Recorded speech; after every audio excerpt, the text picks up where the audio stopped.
Bonjour YouTube, j'espère que tu vas bien.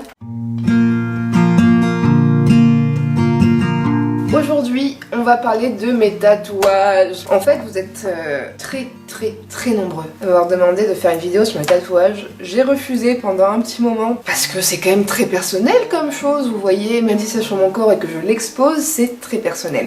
Mais j'ai décidé de vous faire plaisir et de faire une petite vidéo sur mes tatouages, leur signification, pas tous évidemment, et de vous expliquer un petit peu tout ça. C'est parti. Alors pourquoi ce style? Parce que j'ai toujours été attirée par ce style physique en fait. Depuis que je suis toute petite, enfin du moins depuis que je suis au collège et que je peux m'affirmer un peu plus, j'ai toujours eu un style un petit peu à part, j'ai toujours été critiquée, j'ai toujours été un petit peu l'alien de service, ça m'allait bien. Et maintenant, voilà le résultat. Il s'avère que depuis que je suis toute petite, j'ai envie de me faire tatouer.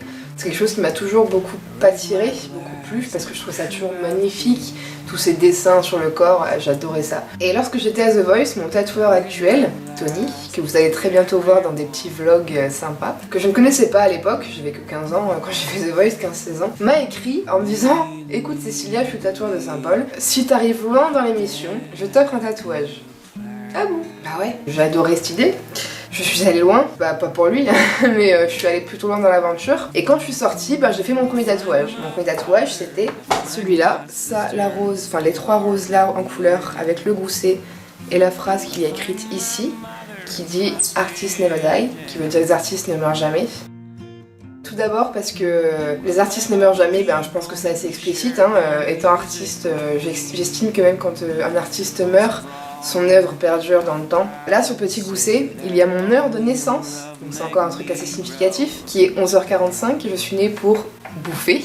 Pourquoi les roses? Parce que la rose étant ma fleur préférée, je voulais ce côté passionnel de la rose, qui est la rose rouge, qui évoque la passion. Et le fait qu'une rose a des épines, ça décrit pour moi très bien le milieu musical, qui paraît merveilleux vu d'extérieur.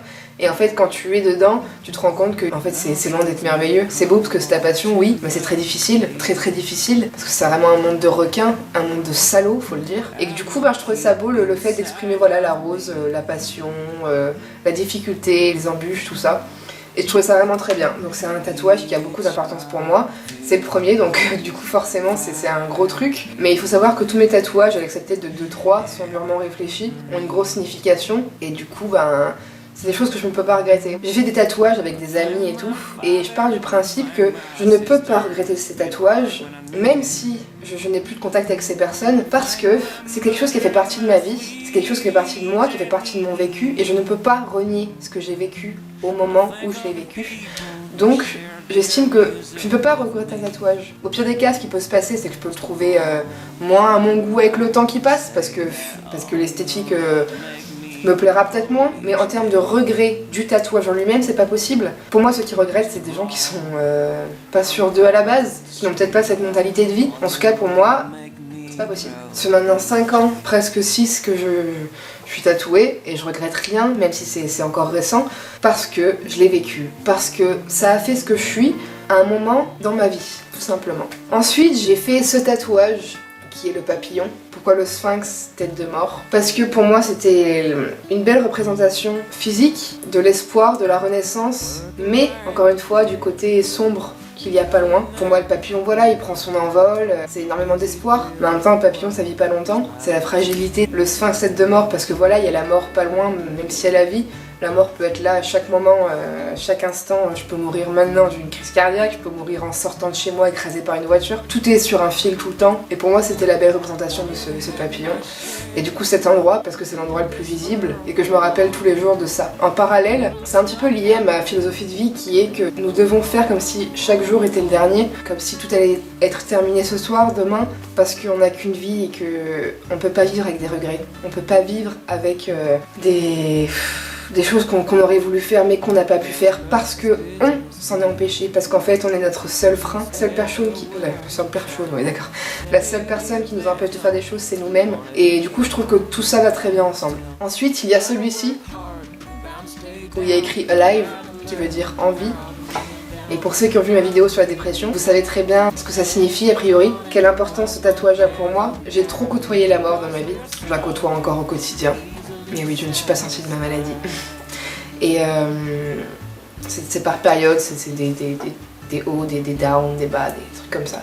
Et je me suis toujours battue pour essayer d'affronter mes démons, de m'affronter moi en fait, parce que je suis mon propre démon au final. Je m'en sors tant bien que mal et alive quoi. Je suis toujours là à vous parler de tout ça et je suis pas partie et du coup c'est une signification énorme pour moi, voilà.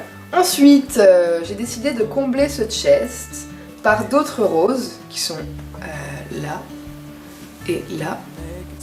Des roses partout parce que encore une fois voilà, tout est lié, comme je vous expliquais pour celle-là, les roses, tout ça, parce que je voulais absolument qu'il n'y ait plus de peau là, qu'il n'y ait plus de blanc. D'ailleurs il en est encore là, on va tout combler bientôt. Là c'est encore un peu trop clair, enfin voilà quoi. Je chipote quoi. Sur mes doigts j'ai écrit Keep Hope Once Even, qui veut dire garder espoir, encore une fois. Parce que voilà, parce que pour toutes les autres raisons, parce que tout est lié un petit peu à mon histoire. Je le perds beaucoup cet espoir. Je pense que c'est important de se rappeler qu'il est là quand même au fond de moi, sinon je ne serais plus là. Donc il faut que malgré tout je garde espoir. Donc c'est sur mes doigts, comme ça je le vois tous les jours. Et ça me rappelle un peu tous les jours mon objectif à atteindre. J'ai fait un petit avion en papier, en origami comme quand on est petit, parce que ça me rappelle mon enfance, ma scolarité, le peu de moments joyeux que j'avais au collège. Je crois que c'est mes plus beaux moments, c'est le collège, et ça me rappelle les papiers qu'on faisait en cours et du coup ça me rappelle des bons souvenirs quoi. Des fois je faisais un petit peu la délinquance, c'était marrant. Là j'ai fait une lune parce que pour moi la lune c'est la nuit et la nuit c'est pour moi ce qu'il y a de plus beau mais aussi de plus difficile, c'est là où mes démons ressurgissent le plus. Et du coup c'est encore une fois tout un aspect contradictoire, paradoxal par rapport à tout ça, qui fait que j'aime la nuit autant qu'elle m'effraie quoi. Je crois que c'est ça en fait la vie, c'est qu'on aime le plus ce qui nous effraie. J'ai fait un loup. Pourquoi le loup?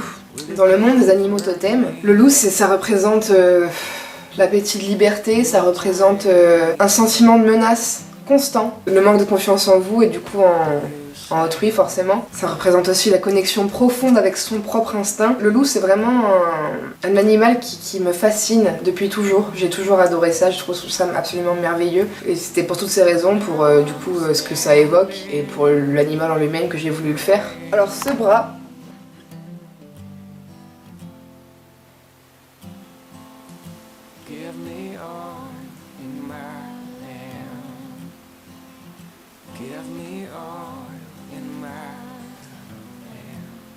ce bras, c'est mon père et moi. Le monsieur ici représente mon père.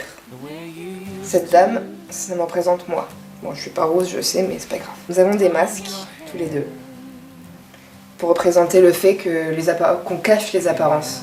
Qu'en fait, on connaît pas vraiment les gens, même si on les voit. Qu'on sait pas ce qu'il y a derrière. Et lui, il a un masque avec un long nez pour le mensonge, parce que c'est un menteur à part entière. Moi j'ai des larmes qui coulent, des larmes de sang, qui représentent toutes mes coupures, toutes mes mutilations. Là il y a un cœur en cage, sans porte, parce qu'il n'y a pas d'issue possible, parce que c'est terminé lui et moi et que je ne veux plus jamais avoir de contact avec cet homme. Donc plus d'issue, pas de porte, rien, nada. Là il y a un bateau avec les voiles, qui représente pour moi prendre le large. Donc s'éloigner un peu de tout ça, donc être loin de lui et essayer de l'oublier, même si je ne peux pas oublier son père quoi. Là c'est le phare, un phare parce que malgré tout, même si j'essaie de l'oublier tout ça, un phare c'est un peu un guide, un repère, et moi mon père c'était mon repère à la base, donc c'est pour ça qu'il y a ce phare caché. Là il y a écrit Like a bottle in the sea, comme une bouteille à la mer, petite bouteille qui d'ailleurs est ici même. Parce que les bouteilles à la mer, voilà, il y a une petite lettre dedans. Parce qu'on les envoie en ne sachant jamais si quelqu'un les recevra un jour, qui les recevra. Et voilà, et du coup c'est quelque chose qui me plaisait beaucoup. Là pareil, il y a un petit encrier avec la plume, avec l'enveloppe. Voilà, tous ces symboles d'écriture, de choses que je lui ai écrites, que je n'ai jamais dites, toutes ces choses. La mer de partout, parce que du coup forcément tout mon bras est sur le thème de la mer. Du coup voilà, en gros ce bras représente vraiment l'histoire que j'ai avec mon père. Ici il y a un micro avec une main de squelette qui le tient dans un cadre. Pourquoi? Parce que, déjà parce que la musique, en fait ce tatouage est en rapport avec celui-ci, parce que le micro représente la musique, donc les artistes ne meurent jamais, et la main, qui est une main de squelette, donc qui laisse penser que la personne est forcément morte. La personne morte tient encore son micro, ce qui veut dire qu'encore une fois, elle n'est pas morte finalement, dans son œuvre. Donc les artistes ne meurent jamais, tout est lié en fait. Ça c'est une pivoine que mon cher Tommy m'a faite, un ami qui débute un peu dans le tatouage et qui est très doué, j'en suis très fière. La pivoine dans certaines cultures est représentée comme étant l'honneur, le bien-être et la richesse, la romance, l'amour romantique, tout ça, la beauté dans tous les sens, mais aussi la pudeur et la honte. C'est pas, ça dépend vraiment de quelle culture on parle. Et moi j'aime ça parce que je suis quelqu'un de très romantique, qu'en plus on va pas se le cacher, une pivoine c'est très beau. Et puis voilà, et l'honneur par rapport à sa famille, tout ça, je trouve ça super important. Plein de choses qui me correspondent, des valeurs qui me correspondent, qu'on m'a inculquées, et je trouve ça joli. Voilà. Après j'ai plein de petites dates partout sur le corps qui représentent des personnes, des événements, trucs comme ça. Donc ça va pas passer parce qu'il y en a trop. Ensuite j'ai fait celui-ci, un cœur d'artichaut, qui a fait une polémique monstre. Lorsque j'ai fait ce tatouage, je l'avais trouvé, j'avais l'idée dans la tête, parce que je suis un vrai cœur d'artichaut, je m'attache à tout ce que je... à tout le temps. Et j'avais l'idée en tête, mais je savais pas trop comment l'acter, quoi. Et avant de donner une idée à mon tatoueur, je voulais d'abord trouver un petit peu une image qui puisse ressembler à ça. J'ai trouvé plein d'images, parce qu'il y en avait plein. Sur Tumblr, j'étais. Et il y avait une image, donc cette image-là, mais c'était une photo d'un dessin. Et j'ai adoré ça, et du coup bah, j'avoue je l'ai pompé, j'ai donné mon tatoueur, je lui ai dit vas-y moi je veux ça, tu vois, donc on l'a fait et tout. Et en fait, ce dessin, il s'avère que lorsque je l'ai publié sur le Facebook le jour même pour montrer mon tatouage, j'avais le tatoueur en ami, et en fait il était tatoué sur quelqu'un. Donc un bordel sans nom, parce que du coup j'ai copié tout ça, alors qu'au final... il y en avait plein d'autres, que c'était pas le premier à le faire. Sincèrement, il y en avait 3000, c'est comme si je disais que ça c'est copié, il y en a de partout. Et du coup, ben voilà, donc c'est parti hyper loin, je me suis fait menacer toute la nuit. Franchement, si j'avais été faible d'esprit, je me serais suicidée cette nuit-là, c'était un truc de fou. C'était un putain de lynchage, mais bon, ça a duré qu'une nuit comme je m'y attendais. Donc je regrette pas parce que je le trouve super, qui me correspond très bien. Bah certes, oui, du coup je l'ai copié d'un dessin que j'ai vu, ne sachant pas que c'était tatoué. Mais bon, écoute, c'est la vie, hein, pas épilogué pendant 20 ans. Il devrait être fier. C'est comme ça. Du coup voilà, donc ça me représente, voilà, pour le fait que je suis un cœur d'artichaut, tout ça. Là il y a encore une rose que j'ai faite à Las Vegas. Une rose qui, comme toutes les autres roses, représente la même chose que les autres. Il y a écrit paradoxe. Paradoxe parce que je suis une fille absolument paradoxale sur tous les points. Tous les points. Par exemple, j'aime la solitude, mais d'un côté de seule, ça me fait mal. Enfin, c'est que des trucs comme ça tout le temps, sur tous les aspects de ma personnalité. Et c'est assez marrant, et du coup, c'est un mot qui me correspond beaucoup. Quand on me demande de me décrire, je dis que je suis paradoxale. C'est le premier mot qui me sort. Enfin, qui me vient, pardon. Sur ma cuisse droite, j'ai ce monsieur avec la tête à l'envers. Et il représente pour moi, encore une fois, mon père. Il y a écrit en dessous « It's never good to stay on the wrong way », qui veut dire qu'il n'est jamais bon de rester sur le mauvais chemin.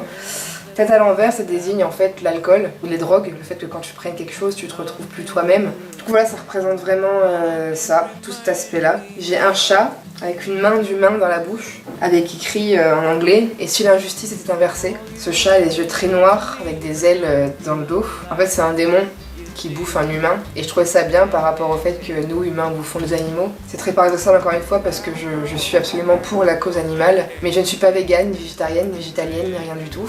Et je vous en parlerai d'ailleurs dans une vidéo prochainement. Tout ça, toi, je représente l'amour que j'ai pour les animaux. Sur le côté de la cuisse gauche, j'ai un corbeau, parce que le corbeau est mon animal totem, mon animal indien, et c'est mon oiseau préféré. C'est l'oiseau que je trouve le plus beau, le plus majestueux, il est tout noir, j'adore se penser aux sorcières, un univers qui me plaît beaucoup.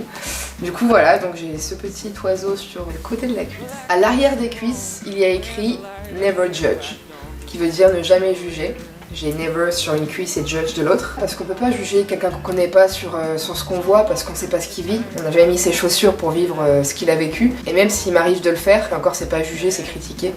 c'est plus un peu plus puéril. Quand je juge vraiment, c'est quand je connais, que je sais que j'ai matière à juger. Mais je ne jugerai jamais quelqu'un, sauf critiquer pour rigoler, même si c'est pas marrant, j'avoue. Mais bon, on est tous humains, hein, on le fait quand même tous globalement. On m'a trop souvent jugé en ne me connaissant pas, en m'inventant des vies, en m'imaginant comme ci, comme ça, alors que c'était pas le cas. Et j'en ai beaucoup souffert, parce que ce ne sont que des on-dit, et c'est des conneries. Du coup, c'était une valeur pour moi importante à mettre sur mon corps. Ensuite, sur le bas des jambes, j'ai un cerf dans une forêt. Pourquoi un cerf? Pourquoi la forêt? Parce que voilà, en tant qu'animal de la forêt, le cerf c'est le roi de la forêt. C'est l'animal de la forêt par excellence. Et pour moi, la forêt, c'est un endroit qui me plaît énormément. J'adore la nature, j'adore la forêt, la montagne, tout ça, et du coup c'est pour me rappeler la nature, tout ça. Sur l'autre tibia, sur le côté du tibia, côté du mollet comme vous voulez, j'ai une planche de Ouija. Ouija c'est pour rappeler les esprits, avec une main dirigée vers le no. Pourquoi? Parce que quand j'étais plus jeune, j'ai beaucoup fait de Ouija. J'ai vécu des expériences assez dramatiques. Trucs qui m'ont beaucoup... Enfin dramatiques, c'est un grand mot. Trucs qui m'ont beaucoup marqué. Et d'ailleurs je pourrais vous faire une vidéo là-dessus si vous voulez. Vous pouvez mettre en commentaire si ça vous intéresse de savoir qu'est-ce que j'ai fait quand j'étais petite en tant que paranormal. Des trucs qui aujourd'hui me hantent encore. Et j'ai toujours adoré ça, l'horreur, tout ça, tout ce côté-là. Je regarde des films d'horreur depuis que j'ai 6 ans. C'est pas bien, mais je le fais. D'ailleurs peut-être pour ça que je suis un petit peu... que j'ai peur de tout, parce que j'ai tellement vu de films que du coup tout me fait peur.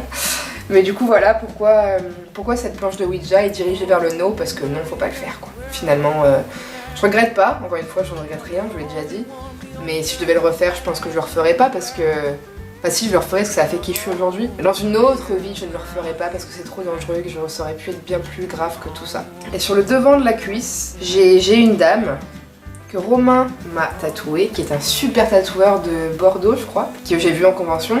Et c'est une femme avec une tête de femme avec un corps d'oiseau. Et pour le coup, elle a pas trop de signification. Je l'ai vu en convention dans ses dessins, et je voulais vraiment qu'il me la tatoue. Et en fait, ce qui m'a plu, c'est voilà, c'est le côté, encore une fois, humain-animal. La barrière humain-animal qui est mince et en même temps énorme.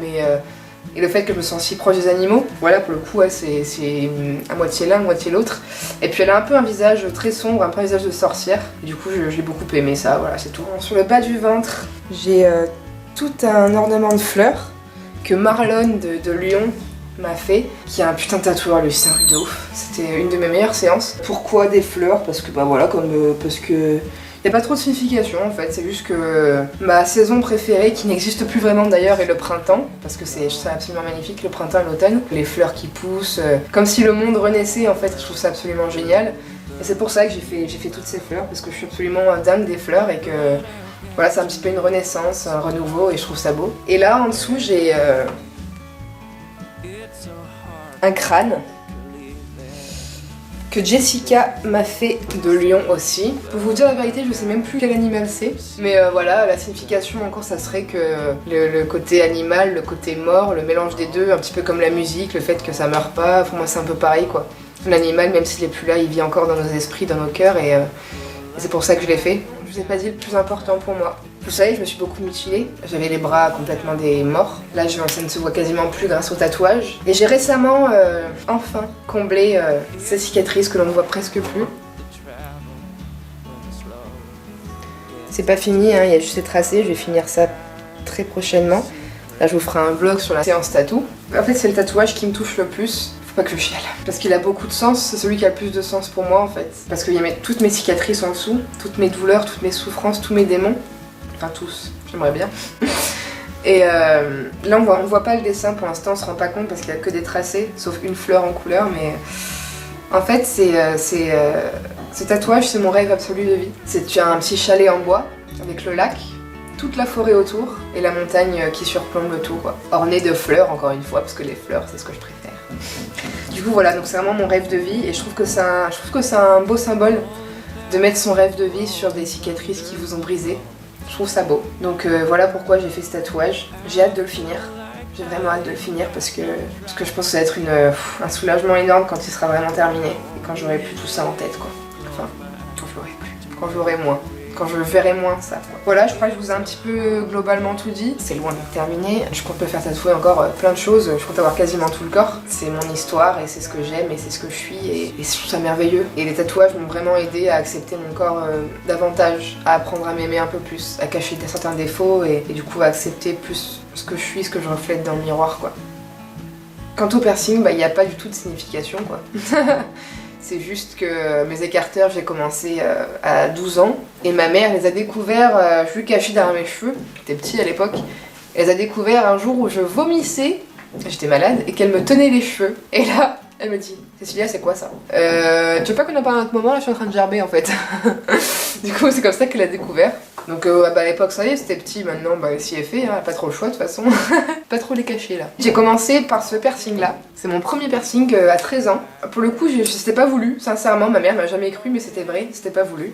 Je mettais toujours un faux piercing, un anneau, et en fait à force d'appuyer pour pas le perdre, à force d'appuyer tous les jours pendant des mois, sans m'en rendre compte et sans souffrir, ça m'a percé. Et un jour, je serre, là je vois putain, mes potes ils me font quoi, mais j'ai un trou.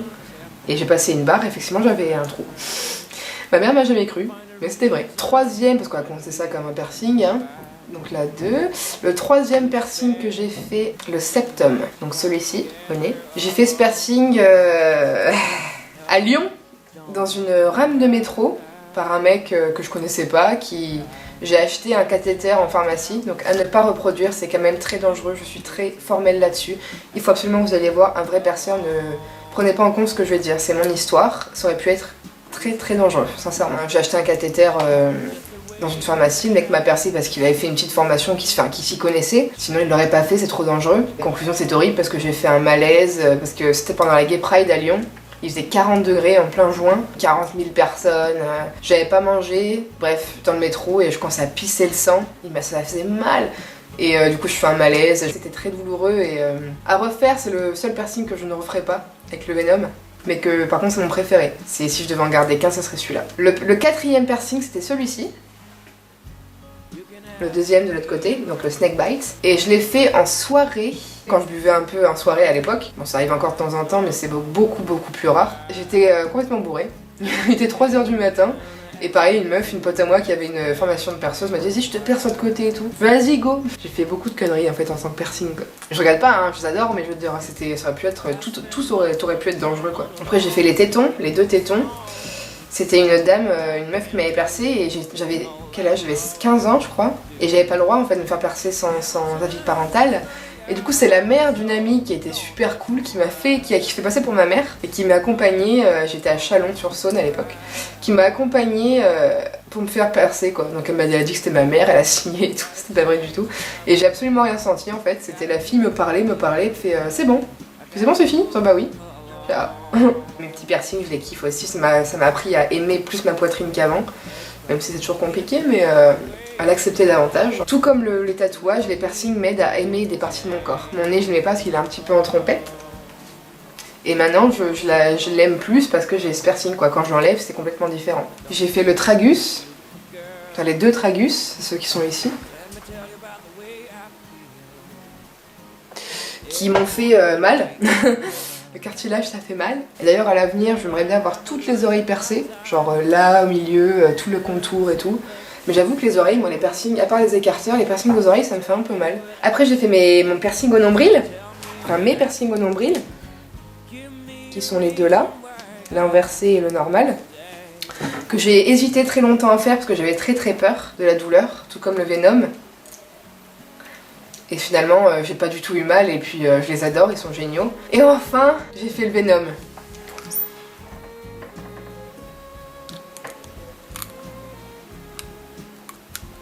Et c'est un de mes piercings préférés, je le kiffe. Même si des fois quand je mange, je mords dedans et c'est très douloureux. Par contre, alors oui, en termes de douleur, c'est le summum quoi. C'est mon ex-copain qui me l'a fait, parce qu'il était perceur. On était avec un pote, donc c'était 2 perceurs, donc ils ont galéré à me poser les points et tout, parce qu'il faut que ce soit absolument symétrique quoi. Donc ils galéraient trop, donc ça a duré des heures à me sécher la langue, c'était horrible, franchement quand même c'est horrible. Quand il y en a un, je pense que ça va être dur, mais 2, c'est horrible. Ils m'ont percé, ça faisait pas du bien, mais ça allait. Alors par contre, la phase de cicatrisation, la semaine qui a suivi le perçage, était un véritable calvaire. Donc je ne pouvais plus parler, ni manger, et même boire, c'était compliqué, parce que ma langue était comme ça, elle était grosse quoi. Mais en plus de ça, j'ai essayé de prendre un médicament pour désenfler, un truc en pharmacie, qui au final ça allait pas du tout parce que j'étais allergique à ce médicament, donc du coup j'étais très mal. Et pour combler le tout, J'ai attrapé la gastro. Donc voilà, donc pendant ma semaine de cicatrisation, je faisais que de gerber sur un piercing pas cicatrisé. Donc c'était douloureux à souhait. Bref, c'était un calvaire. Je l'aime beaucoup maintenant, mais c'était un putain de calvaire. Plus jamais je veux vivre ça avec un piercing. Jamais, jamais, jamais. J'ai les nostrils aussi. Nostrils qui sont ceux-là. En fait, je fais souvent tout par deux. Quand j'ai fait le nombril, c'était par deux. Téton par deux. Là, j'ai fait par deux d'un coup. Par trois même. Parce que j'ai fait les deux nombrils et un tragus en même temps. Et les deux nostrils et l'autre tragus. Donc par trois, c'est... Trois d'un coup, allez go, c'est parti, on est ouf. Du coup voilà, donc vous savez tout, un petit peu les histoires, les trucs comme ça, les trucs marrants. Donc voilà, donc je vous remercie d'avoir regardé cette vidéo. J'espère que ça vous a plu, vous êtes contents de savoir un petit peu plus sur mes tatouages, mes piercings, sur moi, tout ça. Si vous avez des petites questions, n'hésitez pas à les mettre en commentaire, j'essaierai d'y répondre tant bien que mal.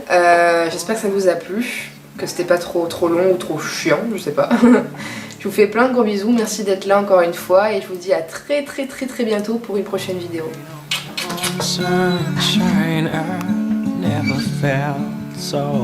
Non, c'est le make-up.